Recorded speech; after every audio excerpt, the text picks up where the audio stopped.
Welcome back to Metropole Business Center. And just in case you're just joining us, today's show is focused on youth engagement in entrepreneurship. And we're at that part, the segment on the show where I hand over to my colleague Tabitha Mudhoni, who's going to engage an expert on job market skills for the youth. Welcome to the show, Tabitha. Thank you, Ingrid. I'm so happy to share the stage with you today. Me too, first time. Take it away. Thank you.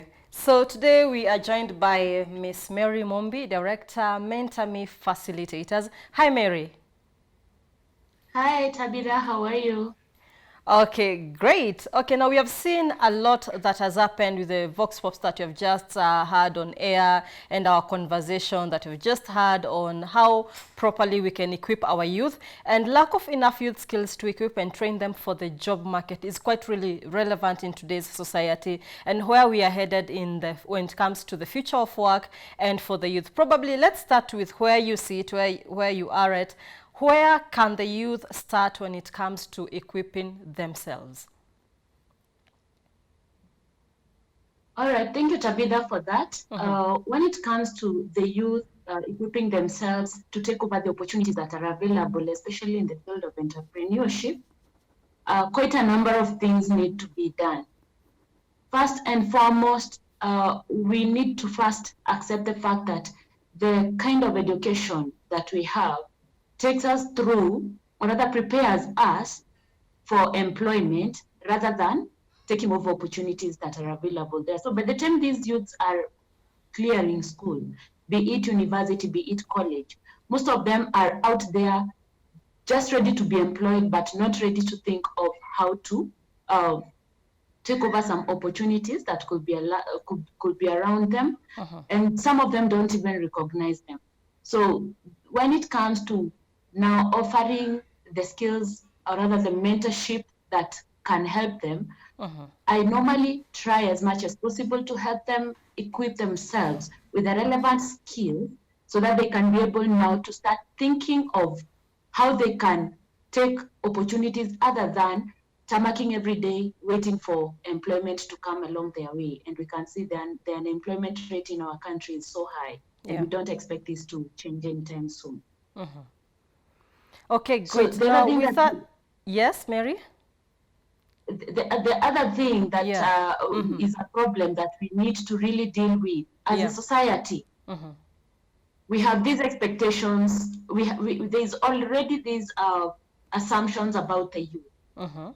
Most of the people take the youth to be, irresponsible, to be troublemakers, whereas it's not the case. But that is the assumption of the society. So most of the time you find that the society discriminates them. And also looking at their age, we have this belief that age comes with wisdom.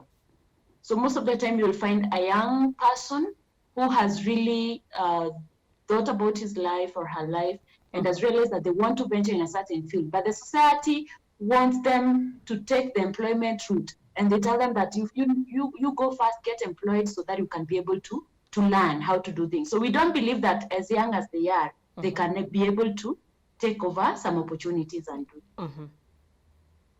Okay, so and then what is the shift like, or rather how do we then shift from that sort of assumption, discrimination when it comes to age, lack of experience, and instead of going for the formal employment and then start looking into how we can probably employ ourselves and whatever kind of skills that probably have gotten in colleges, universities, start applying them when it comes to the kind of jobs that we endeavor to do, or rather want to go for? All right. When it comes to the education aspect of it, because already before you change the education aspect, it's going to take long.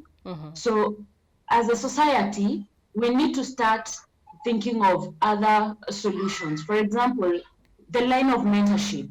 The line of mentorship is always very, very important. Helping this young person understand the fact that it's not, you can be able to apply the knowledge that you acquired in school, not only through employment, but by doing other things. You can be able to solve a problem and create yourself some employment.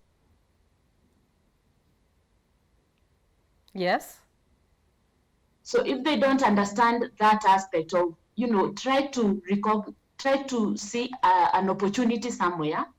And most of the time, these opportunities come in form of problems. For example, today we have people whom you'll find they're really struggling with skincare issues, especially for the ladies. Yeah. We have a skincare condition like there's a skin condition like eczema. This is a condition that most of the people really struggle with. So a youth who probably will identify that this is a problem and most of the people end up not getting a solution for this. How can I come in and offer a natural product that can assist people to go through this problem, to manage this problem?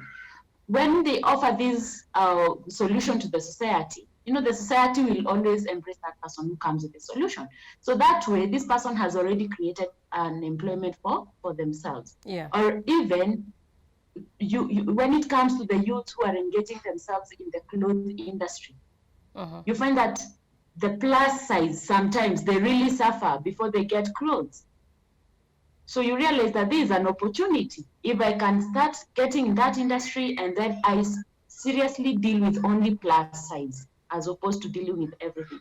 So helping them take that knowledge that they got from school to put it into practice, other than waiting for somebody to come and employ them. Yeah. Okay, great. So when it comes to that, you've established a job, you know what you want to do. Let's talk investment, Mary. As a director, Mentor Me facilitators a group. When it comes to investment, what sort of training or mentorship do you give when it comes to how the youth can invest? In the first place, when it comes to investment, the first investment that I normally really emphasize, and I still emphasize up to now, is the investment in yourself. That is in terms of seeking knowledge, trying to expand your skills. That is the best investment, and it should always come number one. So once you have invested in yourself and you become an expertise in your field, you really have known how to go about those things. Now you can start thinking of how to broaden your business. You can start thinking of how to acquire more and all that. So first investment, they should always prioritize is investing in themselves. Then you start thinking of diversification of your business in terms of do I want now to buy some land? Do I want to do some stock bonds? Do I want to get into real estate? Do I want to, there's a lot of room in investment in this country. But the first investment that they must do is investing in themselves, seeking skills, knowledge, and all that. Yeah. Yes, and after investing in yourself, probably maybe something else to add when it comes to investment, Mary? And then we can wrap up. So, all right. Yes. So when they are also investing, it's also they also need to be very, very careful not to forget their main core, the core business. Because sometimes you might be carried away by the other investments that you've started getting into and forget to focus on the core business. So they should not lose their focus. So they should know that investment is just something to help them, to help them broaden, but they should never forget the core business. So one of the most important things is when they understand their core business, and then they are able to differentiate from the rest, so that they cannot lose their focus. It's always important to maintain their focus. Okay, so invest in themselves and maintain focus. That is important. Okay, thank you so much, Mary. Karibu sana.